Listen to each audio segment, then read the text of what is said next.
అని వాడారు అనుకోండి, గాలి కొట్టుకుపోయి అలాగే ఓకే. ఏదో ఒక బలాన్ని వాడండి. ప్రాణమో మనసో శరీరమో. శరీరం ఎట్లాగో మొద్దు, అది పనికిరాదు, పోగొట్టడానికి పనికిరాదు. అనుభవించడానికి పనికొస్తుంది కానీ పోగొట్టడానికి పనికిరాదు. ప్రాణ మనోబుద్ధులలో ఏదో ఒకటి వాడండి. వాడి నేను జీవుడు కాదు అని తేల్చండి.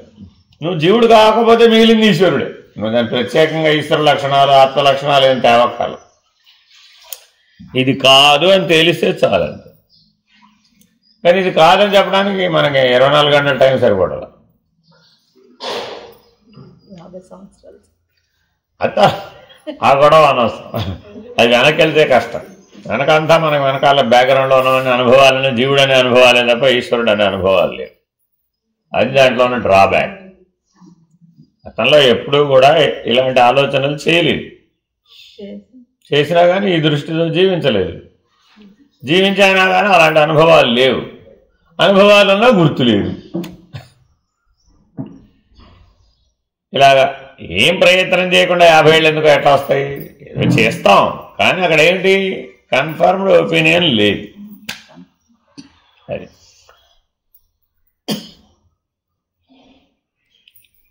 ఈ బ్రహ్మాండం అంతా నీ చేతిలోనే ఉందమ్మా, నీలోనే ఉందమ్మా, నువ్వు బ్రహ్మస్వరూపుడు అమ్మా, నువ్వు అనేటటువంటి నిర్ణయం కదా విచారంలో చెప్తుంది. ఎన్ని అన్వయాలు చెప్తున్నారు? పంచభూతాలు నీకు అన్వయం చేశారు, అవునా కదా? మరి 5 5 25 నీకు అన్వయం చేశారు. అధిష్టాన దేవతలను అన్వయం చేశారు. ఇంద్రియాలు కాదురా బాబు, అధిష్టాన దేవతలుగా భావించు. భావించడమే కదమ్మా. నీ కళ్ళు కాదురా బాబు సూర్యుడు, నీ మనసు కాదురా బాబు చంద్రుడు. మరి ఇలాగే స్ట్రైట్గా చెప్పాడు కదా, అదే అధిష్టాన దేవతలు అంటే. కానీ మనకు మాత్రం ఆ కన్ఫర్మేషన్ వస్తుందా? అంతే, నా చేతిలో నొప్పి వస్తున్నాయి. అదేంటో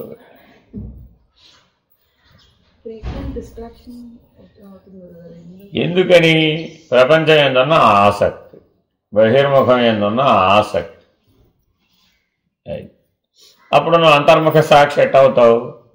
అంతర్ముఖమేమని వాడివి, అంతర్ముఖ సాక్షి ఎట్టవుతావు? 26 ఏమిటి? అంతర్ముఖ సాక్షి.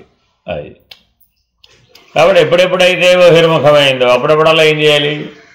పట్టుకెళ్ళి మళ్ళీ 24 అయినప్పుడల్లా 25 కాదురా బాబు, కనీసం 25, 25 కాబట్టి 26. అందుకని 24 నుంచి 25లో వచ్చి కూర్చోవడమే సమాధి. సమాధి నుంచి మేల్కోవడమే 26. అది సంగతి. అందుకని అందరిని అడుగుతుండే మేల్కొన్నారా మేల్కొన్నారా మేల్కొన్నారా. మేల్కొంటే 26. అంత తొందరగా మేల్కొండేవండి అంటారు. మీరు మేల్కొన్నావా? మేల్కొంటే 26.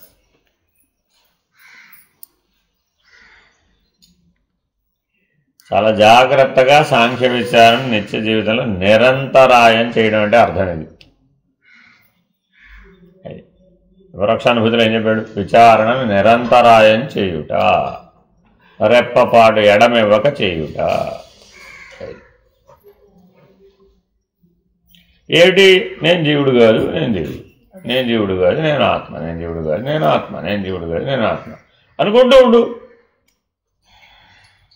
పోని నేను ఆత్మస్వరూపుడు, నేను ఆత్మస్వరూపుడు అని అనుకో, నేను జీవుడు కాదని అనక్కర్లా. నేను ఆత్మస్వరూపుడు, నేను ఆత్మస్వరూపుడు అనుకుంటున్నా సరే ఇది పోతుంది. అది నేను సూర్యుడు, నేను సూర్యుడు, నేను సూర్యుడు, అప్పుడు చంద్రుడు లేకుండా పోతాడు అంతే. అది ఏది అవ్వాలో ఆ లక్ష్య స్మరణ అయినా ఉండాలి. పోనీ ఏది విడవాలో ఆ స్మరణ అయినా ఉండాలి. స్మరణ స్మరణ అంతే. ఏమిటండి సాధన? లక్ష్య స్మరణ. విడవలసిన దాని ఎడల స్మరణ అయిపోతుంది. కాకపోతే ఎప్పుడు ఉండాలి? నాకు ఎప్పటిదాకా కావాలి? 24/7 అంటే ఏమిటి? 24 గంటలు వారం అంతా. అది ఆ నిరంతరాయం ఒకే బెల్ రింగ్ అయితే తప్ప కన్ఫర్మ్ అవ్వదు. చిన్న ఉదాహరణ చెప్తాను. ఎక్కడైనా గంట శబ్దం వినపడిందండి, గుళ్ళు దగ్గరలో ఎక్కడో గుడి ఉందండి, గంట శబ్దం. సరే గంట శబ్దం వినపడితే గుడి ఉన్నట్టేనా? నైవేద్యం పెడుతున్నారండి, గంట వాయిస్తున్నారంటే ఏదో ధూపమో దీపమో హారతో నైవేద్యం. నాలుగే కదా గంట వాయించేది. అలా ఎలా తెలుసు నీకు చూడకుండా? కన్ఫర్మేషన్. ఇలా ఎన్ని ఉన్నాయండి మన దగ్గర కన్ఫర్మేషన్లు? మరి ఎందుకు మన దగ్గర కన్ఫర్మేషన్ కెపాసిటీ లేదని చెప్తామా? ఇప్పుడు బోర్డు ఉంది, కానీ నేను జ్ఞాతని, నేను ఆత్మని, నేను పరమాత్మని అంటే మాత్రం ఒప్పుకుంటే అలా ఉంటుంది. అయితే కన్ఫర్మ్ అయిపోతే అలా ఉండడమే. ఇక బాగా గుర్తుపెట్టుకోవాలి, కన్ఫర్మ్ అయితే అసలు కదా మిగిలినంత దేంతో పని లేదు, ఇక ఉండడమే.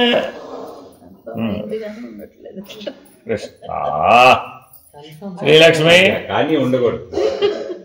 కానీ ఉండటం లేదని ఎప్పుడు చెప్పావు చెప్పు? 5 ఏళ్ల క్రితం, 5 years బ్యాక్ సేమ్ ప్రాబ్లం.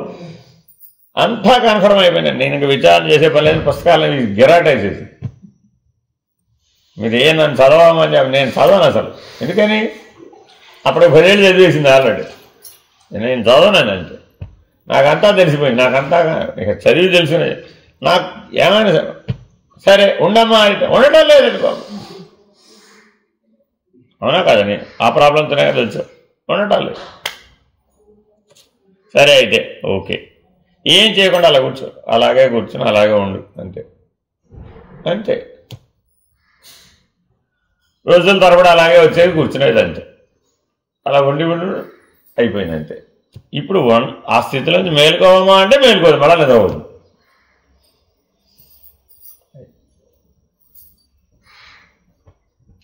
ఇక్కడ ఎక్కువ తక్కువ నేను చెప్పాల. ఈ సమస్యలు అందరికీ సమానం, నీకెంతో అందరికీ అంతే. కాబట్టి అవన్నీ వదిలేస్తే ఇలా సైలెంట్గా కూర్చుంటారు అనమాట. వదిలితే ఇలా సైలెంట్గా కూర్చుంటారండి, వదలకపోతే ఇటు ఉంటారు. మరి పార్టీ మారంటారా బాబు అంటే మారు. ఇప్పుడు మళ్ళీ ఏం చేస్తాం? ఇలా కూర్చోవడం వచ్చినారా, సరే బాబు మేల్కొంటారా బాబు, ఏదో ఒకటి ప్రక్రియ, ఏదో ఒకటి తెలివి వచ్చేట్టు పెడతారన్నమాట. అప్పుడు మేల్కొంటారు. ఇప్పుడు మేల్కొనేప్పుడు ఎక్కడ మేల్కోవాలి? మళ్ళా ఇటా 2 ఆప్షన్లు ఉంటాయి నీకు ఎప్పుడు కూడా. 25 నుంచి 24లో మేల్కొన్నావా, ఇటు తిరిగిపోతుంది. మళ్ళా 26లో మేల్కొంటే అటు తిరిగిపోతుంది అంతే. 25 జంక్షన్ అండి ఎప్పుడూ కూడా అది. కాబట్టి ధ్యానం సమాధి చేసిన ప్రతి ఒక్కరూ తప్పక ఆత్మానుభవమే పొందుతారని చెప్పలేదు. ఒకవేళ మీకు బలం తగ్గిపోయి ఇటు తిరిగిపోయి మేల్కొన్నారనుకోండి, మళ్ళీ పూర్వ జీవితమే వచ్చేస్తుంది. ఎందుకు రాదు? అది ఎక్కడికి పోయింది? అక్కడే ఉందిగా. ఆ కళ ఎక్కడికి పోయిందమ్మా?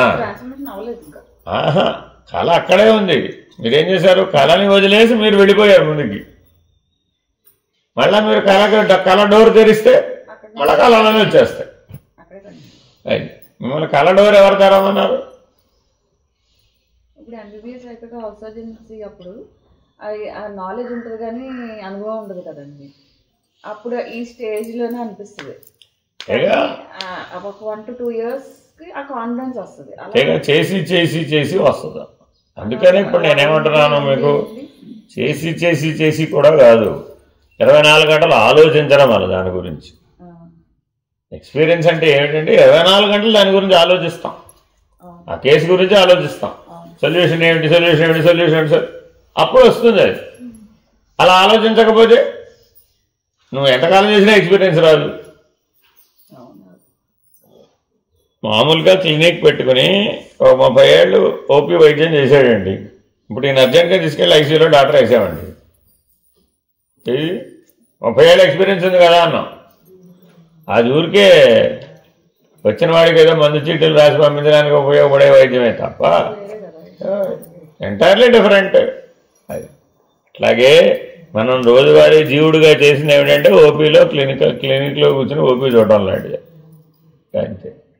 ప్రజ్ఞ అంటే you should operate in all. ఒక్కడేమిటి, అందరిలో ఆపరేట్ చేయగలుగుతాడు వాడు. మరి వాడికి శరీర భేదం లేదు, అక్కడ వస్తు భేదం లేదు, ఏ భేదములు లేవు వాడికి. నీలో ఆపరేట్ చేయగలడు, ఎవరిలో అయినా ఆపరేట్ చేయగలడు వాడు.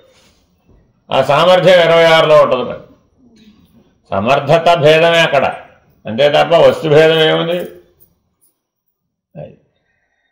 24లో అదే వస్తుంది, 25లో అదే వస్తుంది, 26లో కూడా అదే వస్తుంది. ఏ వస్తు భేదం లేదు. ఎందుకని 24, 25 అంతా ఆకాశ పంచకమే కదా, ఏం భేదం ఉంది?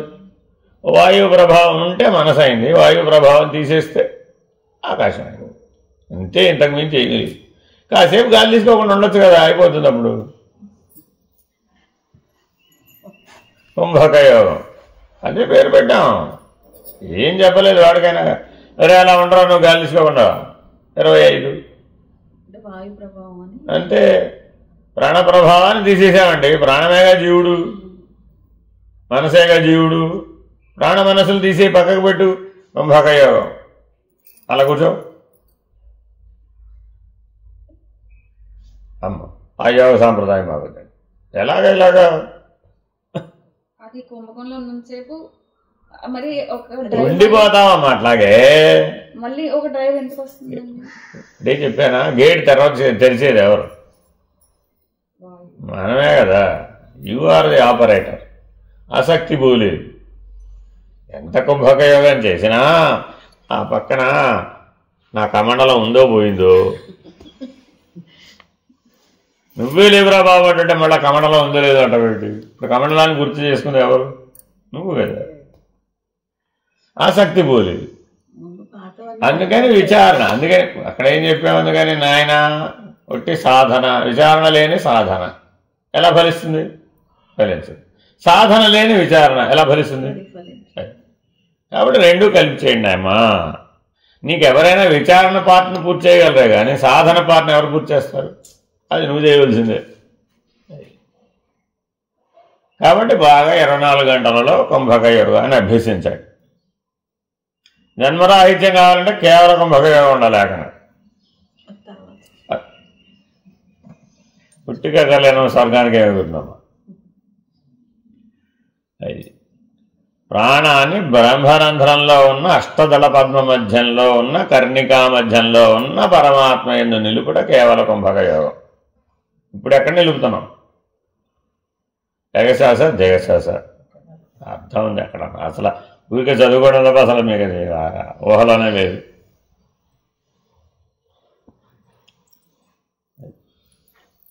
అందుకని బహిర్ముఖం మీద మీరు అన్ని ఆసక్తులు వదిలిపెట్టాలి. అప్పుడే ఇది సాధ్యం. పూర్ణ వైరాగ్యం, తీవ్ర వైరాగ్యం, పూర్ణ జ్ఞానం, తీవ్ర ముముక్షత్వం. అప్పుడే ఇవన్నీ సాధ్యం. ఏదో పరకా బలపద్ధి చేసి వాళ్ళు రాగానే చదివైపోయింది అన్నారు. నాకు అర్థం కాదు. ఇప్పుడేమో PhD దాకా చదవమన్నారు. ఎట్లాగండి? ఈ మాట మీద మీరే నిలబడకపోతే ఏదో కృష్ణారామ అనుకుంటే సరిపోతుంది ఆనాడు చెప్పారు. సరేలే ఏదో ఈయన చెప్తున్నాడు కదా కృష్ణారామ అనుకుందామని వచ్చాము. ఇప్పుడేమో అవన్నీ చదవమంటున్నారు, ఇవన్నీ నేర్చుకోమంటున్నారు, అలా చేయమంటారు, ఇలా చేయమంటున్నారు. స్కూల్కి వెళ్ళకపోతే ఏం చెప్తారమ్మా మీకు? అంతేనా కదా? ఎలాగో స్కూల్కి పంపించాలా వద్దా? పంపించాం, స్కూల్లో జాయిన్ చేసాం. ఇప్పుడేమన్నావు?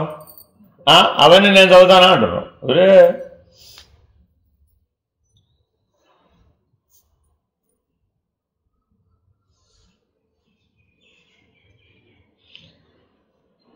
పెద్దవాళ్ళేమో అవన్నీ అవసరం లేదు, కేవలం కృష్ణారామ నామస్మరణ చేస్తే చాలు, నామస్మరణే ధన్యోపాయం. కరెక్ట్. స్కూల్లో ఎంట్రీ వస్తున్నప్పుడు ధన్యత చెందే ఉపాయం అంటే అర్థం ఏంటి? స్కూల్లో ఎంట్రీ వస్తుంది, చేరతావు. అప్పుడు వెళ్ళి స్కూల్లో భగవన్నామస్మరణ ద్వారా సాధు సాంగత్యం అనే స్కూల్లో చేరతాం. అప్పుడు సాధువులు చెప్తారు వాళ్ళు. అది అయితే రెండో పద్ధతి ఉంది. ఏ సాధన లేని బోధ నే సాధులచే విన్నది. దానికి ఏం అవసరం లేదు, కానీ అన్నీ వదిలిపెట్టాలి అంతే. ఏమో నువ్వే వదిలేస్తావు. బ్రహ్మణోరవ్యక్త అవ్వకుండా వదిలేసేయి. అదే అతల బోధ. లేదు లేదు లేదు లేదు లేదు లేదు అన్నిటికీ లేదే ఆన్సరు. అలా చెప్పుకోగలిగితే ఏ సాధన చేయగల. ఫినిష్డ్. 50 ఉన్నాయి కదా, 50కి లేదని సమాధానం చెప్పేసే అంతే.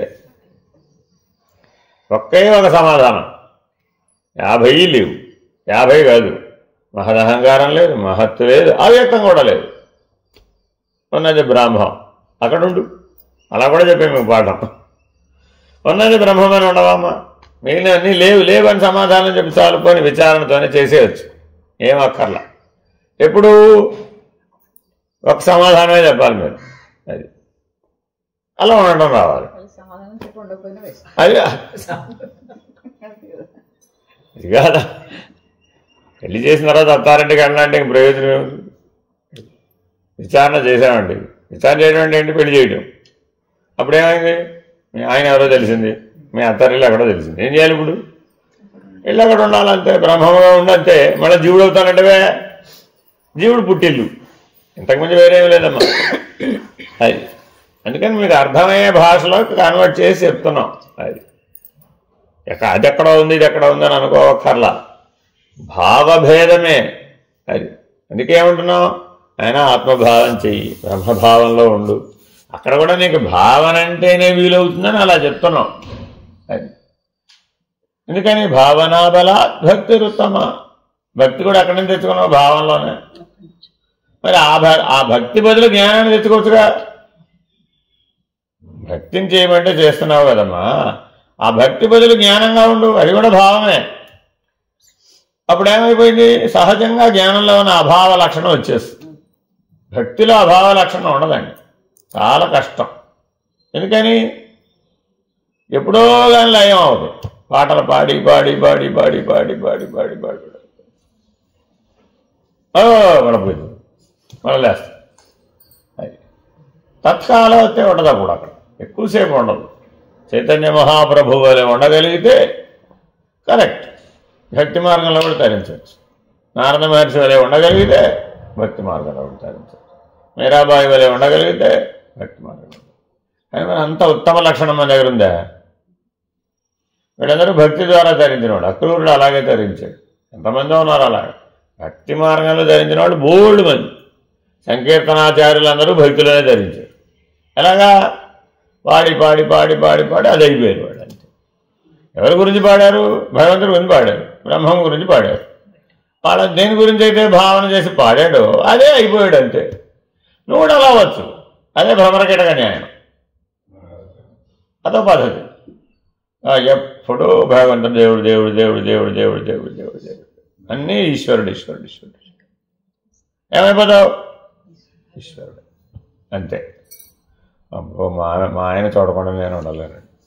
ఇయ్యరా మళ్ళీ ఏమైపోయింది అంటే అర్థం ఏమిటి? 24 స్ఫురించడానికి ఒక్క అంశం చాలు.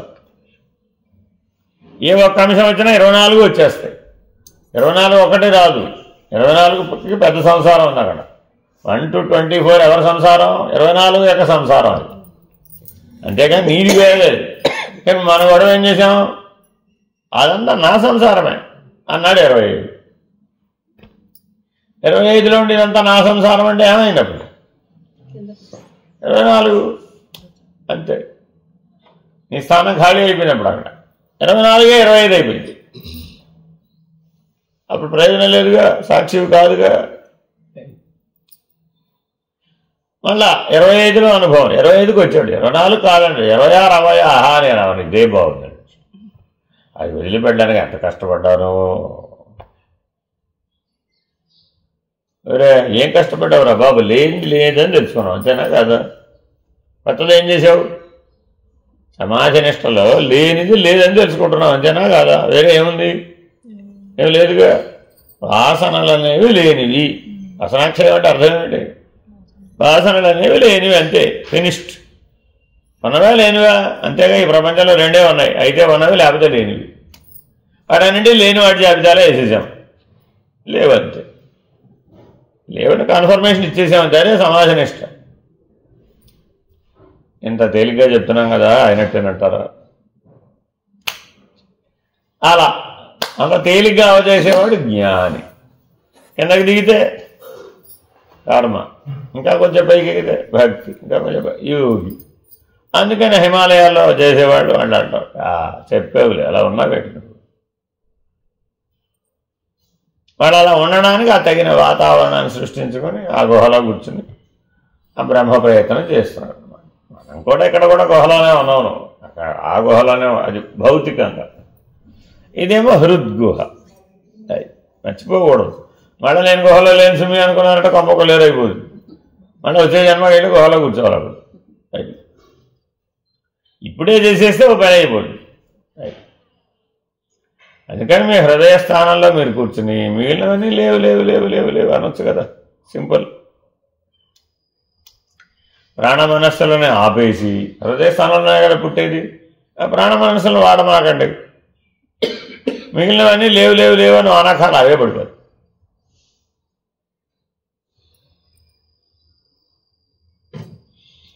ఇలాగా కింద ఎంత వెడల్పుండి ఇలా ఇలా ఇలా ఇలా ఇలా కడుతూ కడుతూ కడుతూ కడుతూ తీసి ఆ చివరి తెచ్చి అక్కడ అంటించామండి. ఇప్పుడు ఎక్కడ తగ్గొట్టాలి? కింద నుంచి ఒక్కొక్కటి తీయడం కరెక్టా, పైన అంటు తగ్గొట్టంత కరెక్టా? పైన అంటు ఒక్కడ తగ్గొట్టేసా మొత్తం పడిపోతుంది. 24 అంటు, 25 జోలికి రాగలిగిన శక్తి ఎవరికి ఉంది? 24 ఉంది అంతే. ఒకటి దగ్గరికి మీరు ఒక్కొక్కటి తీస్తానంటున్నారు, ఇది ఎప్పటికి కావాలి. ఆహా, అటో ఇటో డిసైడ్ అయిపోయి 24 దగ్గర కట్ చేసేస్తే మొత్తం పడిపోతుంది, ఫినిష్డ్. కాబట్టి తాదాత్మ్యత అంటే ఏమిటి? తాదాత్మ్యత. ఆ తాదాత్మ్యత అనే అంటు, సంగత్వం అనే అంటుని 24 దగ్గర కొట్టేస్తే అసంగుడను, ఎప్పుడు అసంగుడే 24 దగ్గర తీసేస్తే. అదే ఒకటిలో ఒకటి దగ్గర మొదలుపెట్టాం, అబ్బా ఎంత పని వేసాడు, మామూలు పని కాదు. ఈ గ్లాసు నాది కాదు, ఈ చెంబు నాది కాదు, ఈ గరిటె నాది కాదు, ఈ స్పూన్ నాది కాదు, ఈ ప్లేట్ నాది కాదు. ఎన్నిటికి చెప్పాలో, ఎన్నిసార్లు చెప్తావు? విసుగొస్తుంది. అందుకని అదేదో 24 దగ్గర కొట్టేస్తే ఫ్యూజ్ అనమాట. అదొక్కటే కొట్టేసామండి, ఫినిష్డ్. కరెంట్ సప్లై ఆగిపోయింది. సులభం కదా మరి. అందుకని చాలా జాగ్రత్తగా గమనించాలి, గుర్తించాలి, గ్రహించాలి, గతం గతాన్ని వదిలేయాలమ్మా, అంతే. ఏం పెద్ద బ్రహ్మాండం బద్దలు కొట్టేది ఏం లేదు.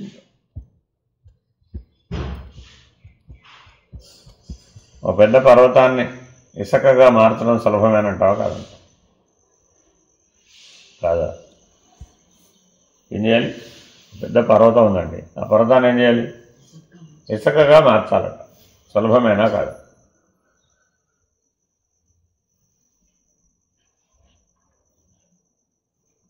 ఎలా? పర్వతం ఇసుకగా మారాలంటే కోట్ల సంవత్సరాలు పడుతుంది. కానీ ఏం చేయొచ్చు? ఇసుకే అసలు కోట అయింది, నథింగ్ బట్ హార్డ్ అండ్ ఇసుక అంతే. దాని మౌలిక లక్షణం ఏం మారింది? క్వార్ట్జ్ అన్న లక్షణం ఏం మారింది? మారలేదుగా. దాని మూల లక్షణం, మూల అణువు ఏమిటండి? క్వార్ట్జే, అదేం మారలేదు. భూమి అంటే ఏమిటంటే కెమిస్ట్రీ ప్రొఫెసర్ దగ్గరికి వెళ్ళి అడిగాం, ఏముందండి? Nothing but particle of quartz, అంతే, వేరే ఏం లేదు పొమ్మనండి. అదేమిటో నాకు అర్థమేంటి చెప్పానండి. వీడు కింద నుంచి ఒక ఇసుక రేణు తీసి చేతులు పెట్టి, ఇదే భూమి అన్నాడు. అంతే కదా? కాదా? ఎగ్జాక్ట్లీ. ఒక ఇసుక రేణువును పట్టుకుంటే కెమిస్ట్రీ ప్రకారం ఏముందో భూమి అంతటా కూడా అదే ఉంది.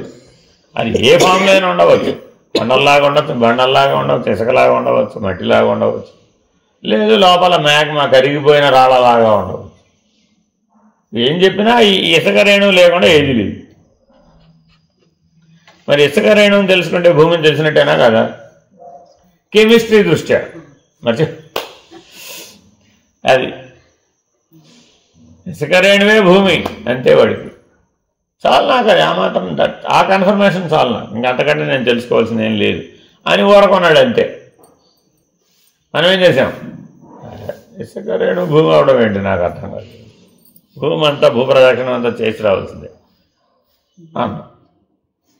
ఇసుక రేణువు భూమి రెండు ఒకటేనని తేల్చిన భూప్రదక్షిణం చేయడం ఎందుకు? బుద్ధిని వాడితే సరిపోతుంది కదా. తస్ర రేణువు అంత ఉందట జీవుడు. ఎంత ఉందో తెలుసా తస్ర రేణువు అంటే? 10⁻100 జీవుడి యొక్క సైజ్ అది. మైనస్ 10⁻⁻100 తస్ర రేణువు, అది జీవుడు. మైనస్ తీసేస్తే దేవుడు. ఇది ఈ చివరంది, అది ఆ చివరంది, అంతే. మ్యాక్రో, మైక్రో, అంతే. 10 ఏం మారింది? అదే మారలేదు, అంతే. ఇప్పుడు మనం ఎక్కడున్నాం అని ఎవరికి వాళ్ళు చూసుకోవాలి, అంతే. 10⁻⁻100లో ఉన్నామా, 10⁻100లో ఉన్నామా? సో నీ బలాన్ని సర్వవ్యాపకం చేస్తే దేవుడు, నీ సామర్థ్యాన్ని సర్వవ్యాపకం చేస్తే దేవుడు అని ఎవరికి నిరూపించుకోకలా, నువ్వు ఉంటే చాలు అంతే. పక్కవాడి దగ్గరికి వెళ్ళి నేను దేవుడు తెలుసు, నేను తెలుసు అంటే అది అక్కర్లేదు. ఒకరితో నీకు పనిలే. అక్కడ దాని జోలికి వెళ్ళారంటే మళ్ళీ తిరిగిపోతుంది. అది నువ్వు భగవంతుడిగా ఉంటే చాలంతే. అప్పుడు జీవభావం అనే బంధం లేదు, అంతే. ముక్తుడివే. ఇదే జీవన్ముక్తి అంటే ఏం లేదు. I'm 10 to the power of 100 ఎప్పుడో జరుగుంటాడు అంతే. నిరంతరాయంగా ఎప్పుడు 10 to the power of 100 ఇక్కడ ఉండొచ్చు కదా. ఎందుకు ఫాల్ డౌన్ అవ్వాలి 10 to the power of -100 దాకా? ఉందామని అనుకుంటున్నానండి, కానీ అది ఉండటం లేదు. అభ్యాసమే.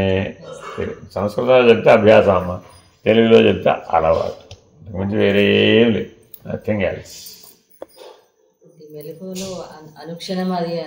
నిరంతరాయంగా అవుతావు అంతే.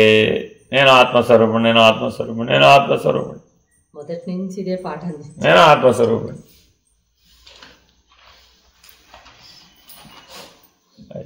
త్రిగుణ వ్యవహారం ఉన్నట్టా లేనట్టా? ఇప్పుడు త్రిగుణాలే లేవు, త్రిగుణ వ్యవహారం దాకా నాకెందుకు అని ఎప్పటికప్పుడు ఇక్కడ తెగొట్టడం రావాలంట. అది వదలటం అంటే అర్థం ఇది. అది సంసారం ఉందా లేదా నీకు? నేనే లేను, సంసారమే కాదు. ఇలా ఆన్సర్లు చెప్పడం రావాలి. ఆత్మభావంలో ఉన్న ఆన్సర్లు చెప్పడం ఎట్లాగో తెలియాలి నీకు. అది తెలియటల్లా మనం. అది తెలిస్తే తప్ప, అది స్ఫురిస్తే తప్ప తెగిపోదు. బోల్డ్ ప్రపంచాన్ని సృష్టించుకున్నావు కదా, అదంతా ఉందా లేదా? నేనే లేను, జీవుడే లేడు, ఇంకా ప్రపంచమే. అదేమిట్రా, నువ్వు చిన్నప్పుడు ఆసక్తితో అవన్నీ ఆ బొమ్మలన్నీ తయారు చేసి పెట్టుకున్నావు, ఆల్బమ్ తయారు చేసావు, పెద్ద ఆల్బమ్ ఒకటి నువ్వే కదరా తయారు చేసావు. నేనే లేనంటే మళ్ళీ ఆల్బమ్ అంటారు ఎలా? దీనికి ఇట్లా ఆన్సర్ చెప్పాలమ్మా. అది ఇదిగో మృత్యు వచ్చేసింది, నేనే లేనంటే మళ్ళీ మృత్యు కూడా పోతారు అని ఇట్లా ఎప్పుడూ ఆత్మభావంలో ఉండడానికి ఇలా ప్రయత్నించాలి. అప్పుడు 24 గారు దిగిపోదు. నేను లేను, నేను లేను, నేను లేను, నేను లేను, నేను లేను అవ్వాలి. అది అయితే నువ్వే చెప్తావమ్మా, నేను చెప్పక్కర్లే ఇక. అది అందుకని అందరినీ చెప్పమనేది. చెప్పేటప్పుడు అర్థమైపోతుంది నువ్వు ఎక్కడ ఉండి చెప్తున్నావు, నువ్వు ఉండి చెప్తున్నావా, నువ్వు లేక చెప్తున్నావా. ఇదే పైనుంచి చూడడం, కింద నుంచి చూడడం సాపేక్ష దృష్టి. 26 నుంచి చూస్తే నిరపేక్ష దృష్టి. నీదేదియును కాదు, సకలము పరమాత్మది కదా. కానీ ఏమంటున్నావు? నా ముక్క కూడా కనపడలేదండి బాబు, పొద్దున్న చూడు. ఉదాహరణమ్మా, దేని గురించైనా నువ్వు ఆలోచిస్తే అది కేవలం ముక్కు పుడకలండి.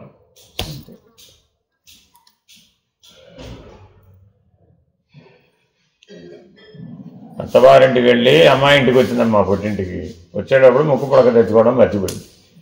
తల్లి చూడగానే ఏం గుర్తుపడదు, ఏదే ముక్కు పుడకేదే అంటు.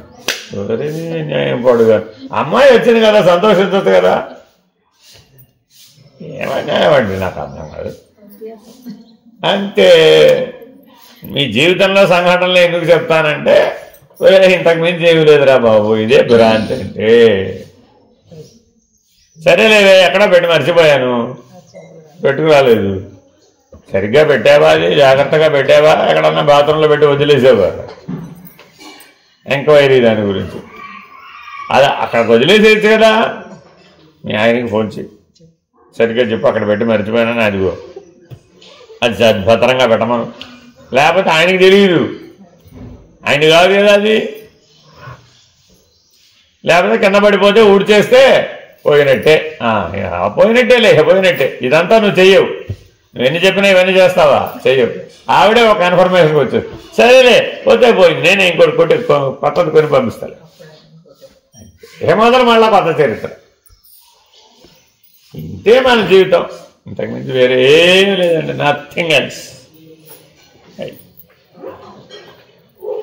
ఇన్ని ఎంతసారి పంపిస్తే అంత మన అమ్మాయి సుఖంగా ఉంటుంది. ఊరే ఊరే సార్తో సుఖంగా ఉంటుంది.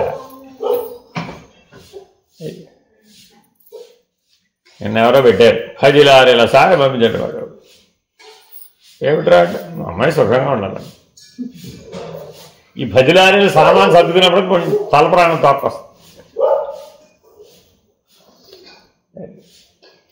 పాపం పుట్టింటి వాడి ప్రేమ అలా ఉంటుందంటే. నేను అందుకని అక్కడ ఏం చెప్తానంటే పైకి వెళ్ళిన పురిటి వాసన పోలేదు అంటాం అంతే. ఎన్నేళ్ళకి? 120 ఏళ్ళకి. జీవభావం ఎందుకు పోలేదయ్యా? పురిటి వాసన పోలేదంటే. మళ్ళా పుడితేనే బాగుండు అనుకుంటున్నా.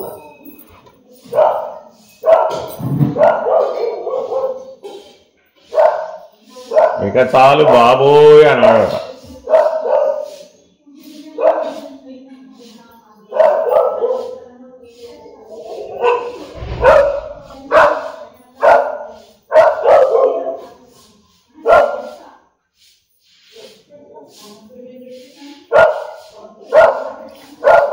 సావిత్రి సత్యవంతుల కథలో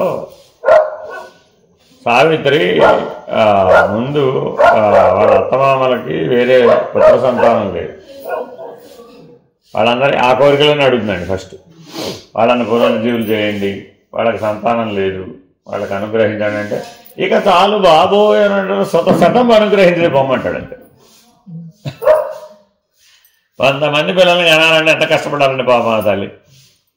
ఇక చాలు జీవితంలో ఇంకెప్పుడు ఇక చాలు బాబోయ్ అంటదట అంతే. అది విన్నప్పుడు అనిపిస్తుంది, ఓ ఇక చాలు బాబోయ్ అంటే గొడవ తిరిగిపోయింది. మరి నా సంగతో అంటుంది వెంటనే. చూడండి ఎంత తెలివిగా యమధర్మరాజుని. సరే నీ కూడా చెప్పు అంటాడు. చాలు ఇక దొరికేవరా బాబు. అమరులెటులైన ఉండవచ్చు, మీరు ఎట్టయినా ఉండొచ్చురా బాబు, వరుసలు లేకుండా మాకు కుదరదు కదా అలాగా. కాబట్టి నువ్వు మా ఆయనే ఇవ్వాల్సిందే. నీ వరం నెరవేరాలంటే మానవుడు ఎంత తెలివైన వాడంటే దేవతను కూడా బుట్టలో వేయగలిగిన తెలియని సావిత్రి సత్యవంతుల కథ నిరూపిస్తున్నాడు. అంత తెలివైన వాడు జీవభావన వదిలిపెట్టేవాడు వదిలిపెట్టు.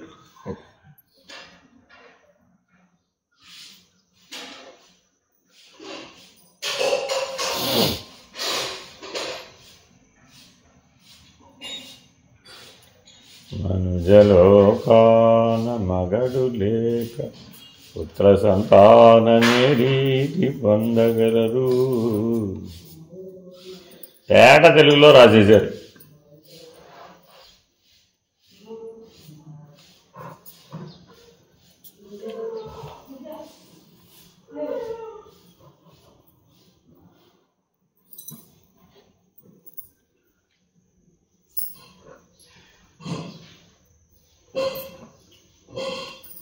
కాబట్టి ఎప్పటికైనా మనం జీవభావం వదలవలసి, ఆత్మభావంలో ఉండవలసి.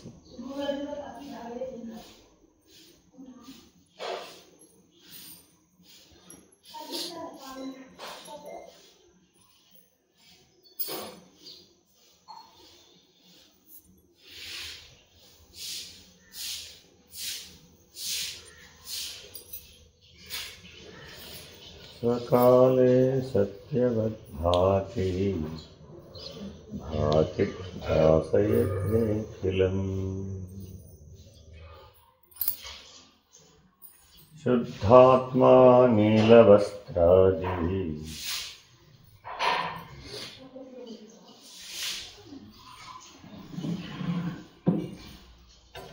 వస్త్రం తయారైనప్పుడు మొదట ఎలా ఉంది? శుద్ధాత్మ నీలవస్త్రంలా కనబడదు.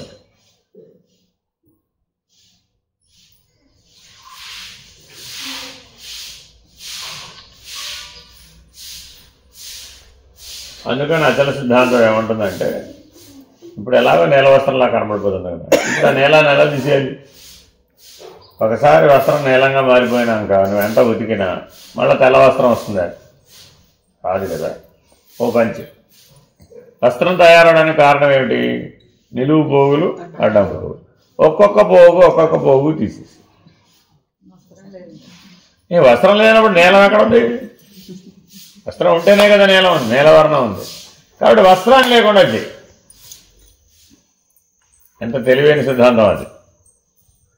వస్త్రమే లేదనే నిర్ణయం చేసేస్తే అది శ్వేతమా నీలమా అన్న ప్రశ్న ఎక్కడుంది? సాయిరామ్ ఉందా? అయిపోయి ఫినిష్డ్. బ్రహ్మం ఉంటేనే కదా ఇదంతా నువ్వు చెప్తున్నావు. ఆ బ్రహ్మమే లేదని నిరూపిద్దాం కూడా ఇది అంతే. కాబట్టి అక్కడ నిరూపణలన్నీ ఎలా ఇస్తారు? ఉపమానాలన్నీ ఇలా ఇస్తారు. ఏది బెటర్ అంటావు? అద్వైతం బెటర్ అంటావా? అద్వైతం ఏమో వర్ణాన్ని తీసేయమంటుంది. అది అసలు సిద్ధాంతం ఏమంటుందంటే ఏకంగా పరబ్రహ్మాన్ని పట్టుకో, సరాసరి డైరెక్ట్గా పరబ్రహ్మాన్ని పట్టుకొని ఇదే లేదనేసాయి సులభం కదా. అస్త్రమే లేదంటే ఇంక ఈ వర్ణం లేదు ఆ వర్ణం లేదనే గొడవ లేదు అసలు. స్ట్రైట్ అవే కందార్థాలు, అవే శివరామ దీక్షితీయం.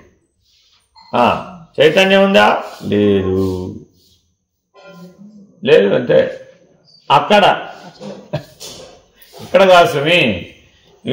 మనం ఏం చేసాముడు? ఇక్కడ ఉండి అది లేదంటే గొడవ అయిపోయినాను. అరే ఎట్లా వీలైంది? ఆత్మగా ఉండి మామూలు జీవుడిగా వ్యవహారం చేసి జీవభావంలో ఉన్న ప్రాబ్లమే. ఇక్కడ నేను బ్రహ్మం కూడా కాదని మళ్ళీ ఇలా వ్యవహారం చేసిన ప్రాబ్లమే. ఎవరికి ప్రాబ్లం? నీకా దేవుడుగా? నీ సమస్య నీకే కానీ దేవుడికే ఉందమ్మా. ఇంకా ఈ గొడవ అంతా నాకు ఎందుకని ఉన్నదన్నట్టు ఉండిపోయానని ఉన్నట్టుగా ఉండిపోతున్నాడు అంతే. ఇది చివరికి జరిగేది. నేను ఎంత బాగా చూశానో ఇదంతా. అది ఇంకో గొడవ. ప్రయోజనం ఏమి దానివల్ల? అపమృత్యు దోషం వలన 100 సార్లు పుడతాడే తప్ప దృష్టి ధర్మాన్ని మార్చలేవు కదా.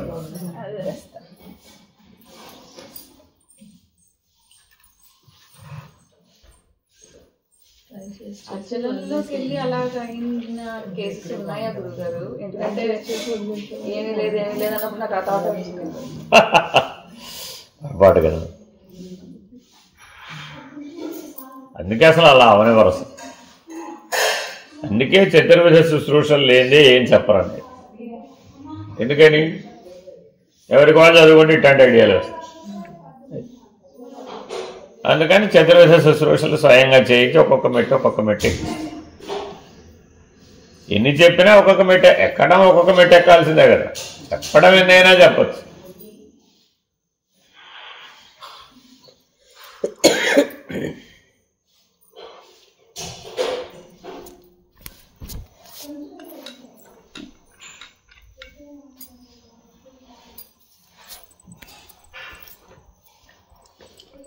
అందుకని స్ట్రైట్గా ఈశ్వర పంచీకరణ చదువుకుంటే పెన్నాడ బ్రహ్మాండ పంచీకరణతో పని లేకుండా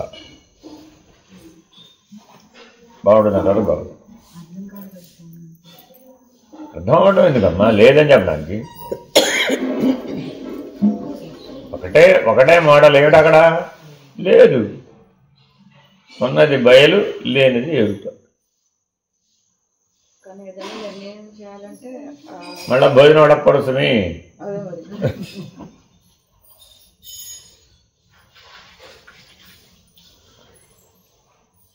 అందుకని డైరెక్ట్ ఎవరైతే ఈశ్వర పంచీకరణ తెలుసుకుని లేదని అంటారో వాళ్ళ గురించే ఓ పుస్తకం రాశారు, శుష్క వేదాంత తమో భాస్కర్ అని. మలయాళీ. అందరు చదవాలి. అద్వైతం వాడు కూడా చదవాలి. వారు చెప్పారు. అందుకని ఇది అన్ని సిద్ధాంతాల వారు చదవాలన్నారు. ఎందుకనంటే మళ్ళీ శుష్క వేదాంతం ఎప్పటి నుంచో ఉందట. ఈ జీవుడు ఎంతకాలం నుంచి అయితే ఉన్నాడు ఎప్పటి నుంచో ఉంది ఈ గొడవ. అది చదివారనుకోండి, అబ్బా ఎన్ని మనం భ్రాంతులతో కాదంటున్నామో అర్థమైంది.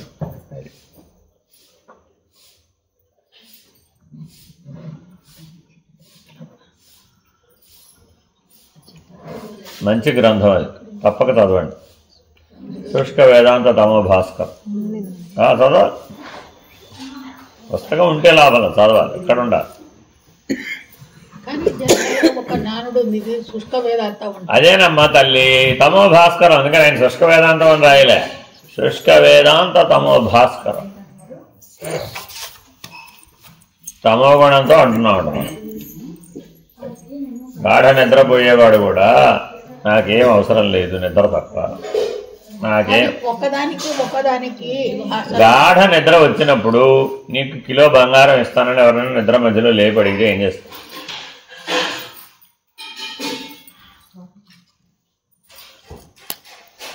ఒక పిల్లవాడిని వాళ్ళ అమ్మ ఏం చేసింది, నిద్రపోతుంటే లేవరా లడ్డూలు పెడతాలే ఇప్పుడే చేసే లడ్డు అని ఏమన్నాడు? ముందు నిద్రపోని అమ్మా, తర్వాత లేచిన తర్వాత తింటాలి. వాడు ఫస్ట్ ప్రయారిటీ దేనికప్పుడు? నిద్రకే. అదేంటమ్మా, నిద్రా సుఖము సుఖమే, లడ్డూ తిన్నా సుఖమేగా, మరి అది వదిలేసి తినొచ్చుగా.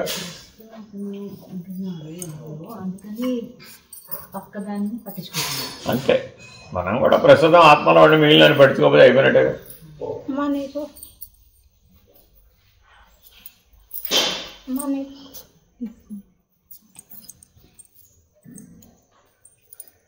కాబట్టి మనం ఆత్మస్వరూపులుగా ఉండాలి, జీవభావాన్ని వదిలేయాలి. అల్టిమేట్గా ఇది మర్చిపోకూడదు. ఎట్లా అయితే చిన్నపిల్లవాడు నిద్రావస్థలో ఉన్నవాడు వాడికి ఏది తల్లి పెడతానన్నా వద్దని ఎలా నిరసించాడు, నాకు నేను నిద్రపోయిన తర్వాత లేచిన తర్వాత చూస్తానన్నాడు. అలా ఆ పిల్లవాని వలె సహజంగా ఆత్మభావంలో ఉండటం నేర్చుకో. పోలిక, అంతేగాని వాళ్ళలాగా నిద్రపోమని కాదు.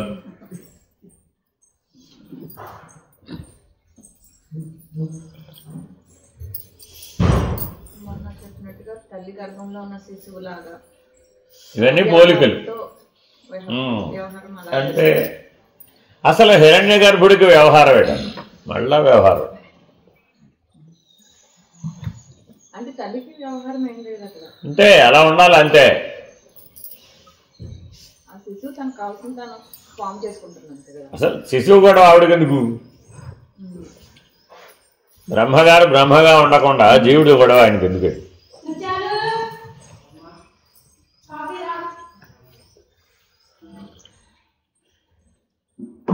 అయినా అవును, కాకున్న పోవును, నీకెందుకు?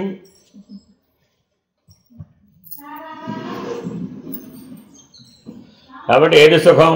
అయితే అయింది, కాకపోతే కాకపోయింది అన్నట్టే సుఖం. కానీ మనం ఏం చేస్తున్నాం?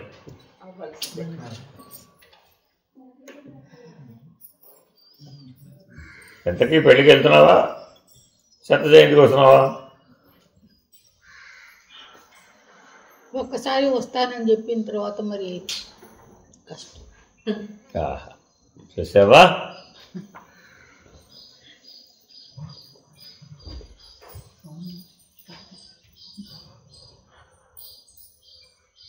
రామకృష్ణ పరమహంస వారు ఒకళ్ళ ఇంటికి వస్తానని చెప్పేసి చెప్తారు, అసలు మర్చిపోయి తిరిగి వచ్చేసేస్తారు. తిరిగి వచ్చేస్తే మళ్ళీ ఆయనకు స్పృహ లేకుండా కూడా మళ్ళీ అదే ఇంటికి వెళ్లాల్సి వస్తుంది. ఆ ఎగ్జాంపుల్ తీసుకున్నాం అనమాట. అయితే అది పాయింట్. పరమహంస వల్లే ఉండాలమ్మా ముందు, తర్వాత సంగతి. ఏదైనా ఒకసారి మనం మాట వ్యవహారాన్ని బట్టి పట్టించుకోకూడదు, స్థితిని బట్టి ఉండాలి, గుర్తుపెట్టుకోవాలి. అందుకని స్థితిని బట్టి ఉండాలి, ఎప్పుడు వ్యవహారాన్ని పట్టించుకోకూడదు. ఎక్కడ మనం ఎక్కడుంటే ఏ స్థితిలో ఉంటున్నాం ఇది ఎప్పుడు గుర్తుంచుకోవాలి.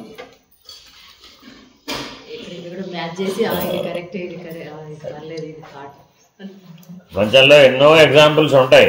అవన్నీ ఏంటి? వ్యవహారం. అదేనండి, నీ ఉనికి స్థితి అంటే ఏంటి? నీ ఉనికి ఏ స్థితిలో ఉండాలి? ఎప్పుడు ఎక్కడున్నా ఉన్నది బ్రహ్మముగా ఉండాలి. ఎక్కడున్నా ఓకే, నో ప్రాబ్లం.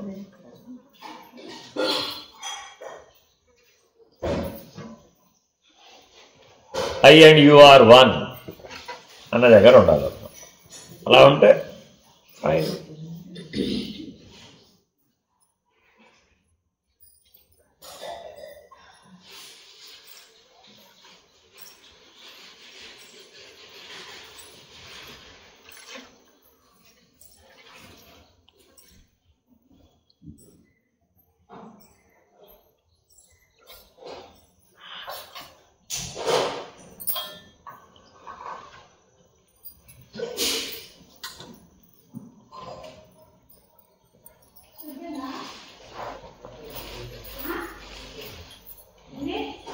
వరుసగా ట్రైన్లో 30 గంటలు ప్రయాణం చేస్తే అలసట వస్తుందట.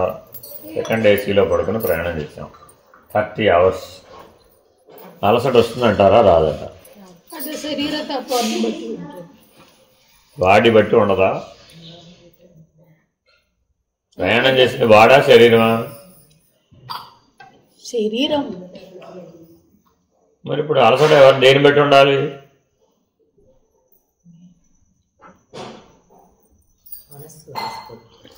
కొంతమంది కొంచెం పని చేస్తేనే అలసిపోతారు, కొంతమంది ఎక్కువ చేసినా కూడా అలసిపోరు. అది శరీర తత్వాన్ని బట్టి. వాడి సంగతి నేను అడిగిన. వాడు ఎప్పుడు అతీతుడే కదా స్వామి. మరి అలా ఉండొచ్చు కదా.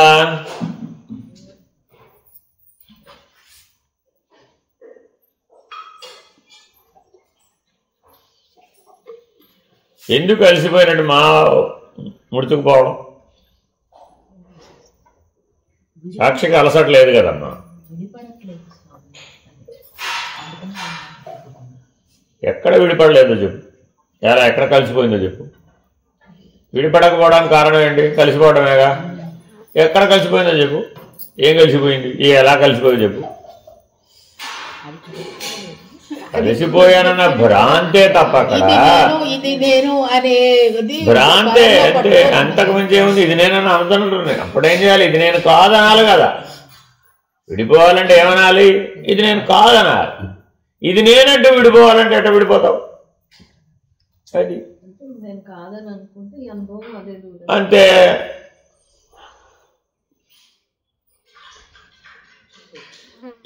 మనం 30 గంటల కుంభమేళా నుంచి ప్రయాణం చేసి ఇంటికి చేరామండి. నేను దిగి ఈ సంచి అక్కడ పెట్టి ఇంకో సంచి పట్టుకుని అహ్మదాబాద్ వెళ్ళానండి. ప్రశ్న ఏమిటి? ఎవరైనా ఇట్లా ప్లాన్ చేస్తారా? ఏం ప్రాబ్లం? ఎంత అలసిపోయారు మిమ్మల్ని చూస్తే తెలుస్తుంది. అట్టించటే వెళ్ళొచ్చు కదా. అట్టించటే వెళ్తే తీసుకెళ్ళిన బ్యాచ్ అందరూ.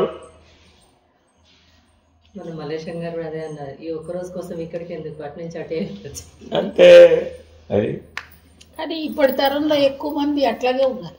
ఎలా? కొంచెం చేసేస్తే అలసిపోతారు. ఇప్పుడు మా అమ్మాయి ఉన్నది, కాస్త రైలు టికెట్ బుక్ చేసుకొని పోవచ్చు కదా అంటే, అబ్బా నా వల్ల కదా మా ఫ్లైట్లోనే పోతాం. ఇట్లాంటి మాటలు చెప్పకు.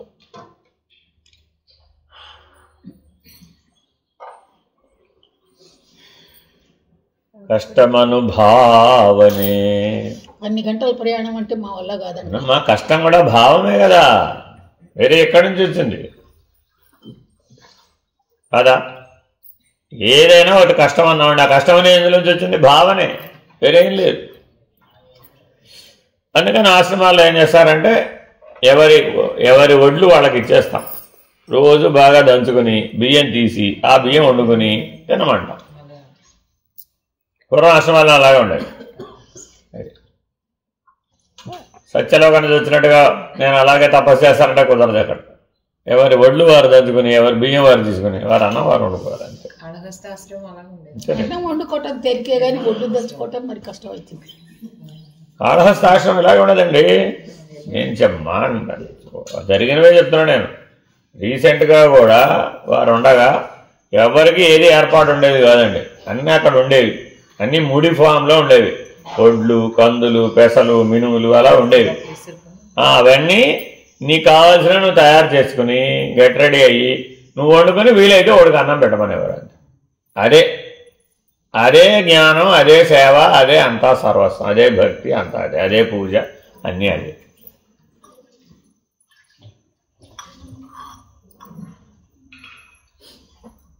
అప్పుడు ఒళ్ళు అమ్ముతుందా లేదా? అప్పుడు ఇండివిజువల్ గా చేసే కన్నా ఒకళ్ళు అచ్చగా కందులు విసురుకోవటం, ఒకళ్ళు అచ్చగా ఒడ్లు దంచుకోవటం, అట్లా చేసేస్తే తేలిక. ఆలోచనే తప్ప చేసింది లేదు కదా. ఇది ఆలోచనైనా చేసేవా? చేస్తే కదా తెలిసేది. ఈ ప్రపంచంలో మిగిలిన పనులనే ఎవరైనా చేస్తారండి. ఒడ్లు దంచమంటే ఎవరు దంచారు? అప్పుడు ఒట్టి కందులే ఉంటాయి, ఒట్టి మినపప్పు ఉంటుంది, ఒట్టి పప్పులో ఉంటాయి. అప్పుడు ఏవే లేదంటారు. బాగానే ఉంది. ఇప్పుడు మీలో ఎవరు వంట చేస్తారమ్మా అని అడిగాం. ఎవరికి వాళ్ళు ఏం చెప్పారు? సహాయం ఉంటే మేము ఏదైనా చేస్తా ఉన్నది. ఏ సహాయం? అమ్మో వీళ్ళ నమ్ముకుంటే మనకు ఫుడ్ ఉండదురా బాబోయ్ అని అది అమ్మాయి మాట. అది ఎందుకని మీలో ఎవరిలో ఆ ధైర్యం లేదు? రోజు ఉండే అన్నమే కదా, 25 మంది వండాలి అంతే, అంతేనా కాదా? ఏం పర్వాలేదని మీరు you don't worry will do it అన్నవాడు ఉన్నారా? లేరు. సహాయం ఉంటేనే చేస్తా ఉన్నారు. ఓహో ఎవరు సహాయం? అందుకని సంఘటన పెట్టాం. మీరు కనీసం సహాయం చేయమని. మీరేం చేస్తున్నారు? అన్నీ వాళ్ళే చేసుకోమని మనమే. కాబట్టి ఎప్పుడు గుర్తుపెట్టుకోవాలి, మనలో ఇష్టం కష్టం అన్న భావములే జీవుడు, వేరే ఏమి లేదు. ఇష్టం ఉందా లేదా? జీవుడు ఉన్నట్టే. కష్టం ఉందా లేదా? జీవుడు ఉన్నట్టే. అందుకని చతుర్విధ శుశ్రూషలలో ఈ ఇష్టాన్ని కష్టాన్ని పోగొడతాం. అందుకు చతుర్విధ శుశ్రూషలు చేయాలి. పరోక్షంగా సాధించలేనండి, సాధించవచ్చు నువ్వంత సామర్థ్యం కలిగిన వాడు అయితే. లేకపోతే ఏం చేయాలి? ప్రత్యక్షంగా గురు శుశ్రూష ద్వారా ఆ ఇష్టాన్ని కష్టాన్ని పోగొట్టుకోవాలి. గమనిస్తారన్నమాట. నీకు తెలియకుండానే నాకు అది ఇష్టం నాకు ఇది ఇష్టం అంటుంటావు కదా, అంతే. తద్వ్యతిరేకం పని చేయిస్తాను నీ చేత. అప్పుడు ఇష్టం అనే భావన పోతుంది. ఏదో దశ కూడా అబ్బా వాళ్ళు చాలా కష్టం అయిపోయింది స్వామి అంటావు కదా, ఓహో అనుకో కష్టం అనిపించిందా, మళ్ళీ అదే 100 సార్లు చేశాడు, అప్పుడేమైపోయింది